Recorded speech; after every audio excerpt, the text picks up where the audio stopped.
Today we're going to be installing the brake controller and the brake controlling wire harness into a 2018 Jeep Wrangler JL Rubicon 4-door. It is going to be the same for the 2-door and the 4-door if you have the factory tow package like we do here. If you're not sure if you have it, the easiest way to tell is by having the auxiliary switch. It did come with it. And what we're going to use is this part right here. This one here shows it's for the current Jeep Cherokee, but it does also work on the new Jeep JL. They just haven't logged that part yet. When you open this up here, what you're going to see is this female connector. This is going to be that goes to the Jeep side. And then your other connector right here is going to be what plugs into the back of the actual brake controller. Alright, so just standard, we're going to actually end up installing it down here. I'm going to go into detail about that later. But to get this panel off, all you're going to do is pull on this upper corners right here and on the lower corners. When you pull that out, looking at the back side here, you've got the 3 little tiny connection points on each side. That's going to give you a wide access to get down into here for what we want. The actual brake wiring harness part is going to be up here to the left above where the clutch would be. Let me find it here. Alright, as you can tell, it is up here, and we're just going to make this connection with these 2 parts right here. This is a hard area to get the camera into, but as you can tell, where that is going up into, above where your clutch would be if you have a clutch. If not, it's to the far left corner of your brake pedal. At that point there, we're going to be able to route this wire up into here, and I'll show you how we're going to mount it for what we need. Alright, for this next part, as you can tell with it removed, I went ahead and I marked, which you can see the little marks I made. That is going to indicate where I can put the actual bracket to. And what that does, if you look on the back side here, where this ends up connecting into the Jeep, there's a little tiny panel that comes about right here. I'm going to make it where this ends up sitting just to the side of it. The reason I'm doing this is where that box sits, it's going to end up being about like this, but facing upwards towards the driver.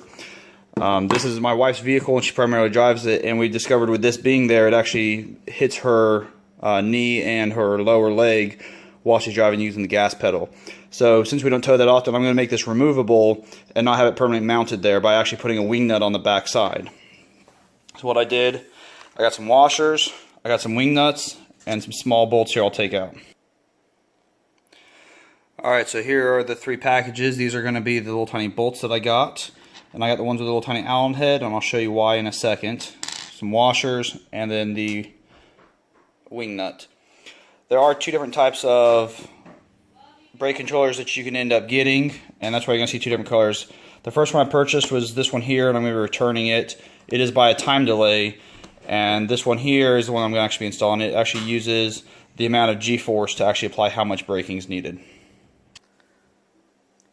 Alright, the next step that I did is after making that mark, so I knew how far I could go over, is I placed this on the edge here using this flat bottom seal part, and I drilled out a 3/16 hole after marking it from placing it from here. Okay, as you can tell, I then took the screws with 1 washer, put it through, and I have drilled these holes out large enough that these can easily just be placed in.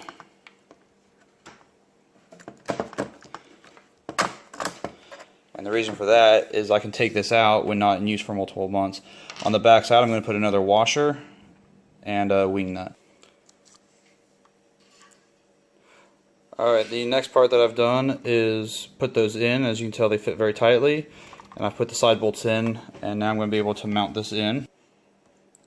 With that being in, I'm going to put the washer on, followed by the wing nut. And this enables me to do this while it's actually in on the Jeep and can be removed. Now, if you guys wanted this to be permanently added, where you were not adding and removing it, then you would have stopped already at this point. But to have it removed, you're just going to tighten this wing nut down, and once it's tight, you put the second one on, and now it's going to be on here. Now, the reason that I went ahead and used these types of bolts instead of using one that had a Phillips head in it is while it's being mounted here, is I'm going to go and use a pair of pliers, needle nose, to stick in here and tighten down. So as I tighten down on the wing nut on the back side, that bolt doesn't spin. So make sure you get one with a little bit of a head instead of using a flat one that has a Phillips head screwdriver. And as you can tell, that's going to be it mounted right there with me getting in. It's still at a place that I can reasonably reach down and slide over. Obviously I'm using my left hand, but I can still drive, and there is plenty of leg clearance between the two moving. I know it looks kind of close, but as you can tell, there is a significant amount of space that I can move without hitting this at all. So I can do my day-to-day driving, but I only want it on there when I'm towing the trailer.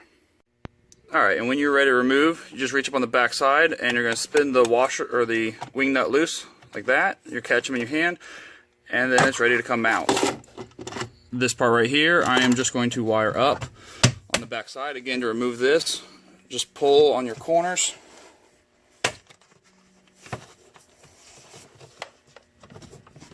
And they take just a little bit of force to come out. There we go. Going to pull it all the way off again to actually run that wire.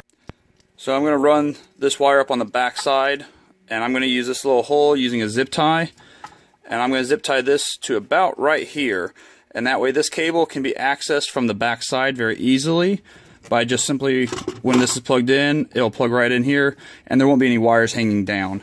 Obviously, if you're installing this permanently, run it up a little bit more secure. I might even run this up and over and bring it back down on the back side over here. Either way is a good idea. It's just a way to get it differently how you want.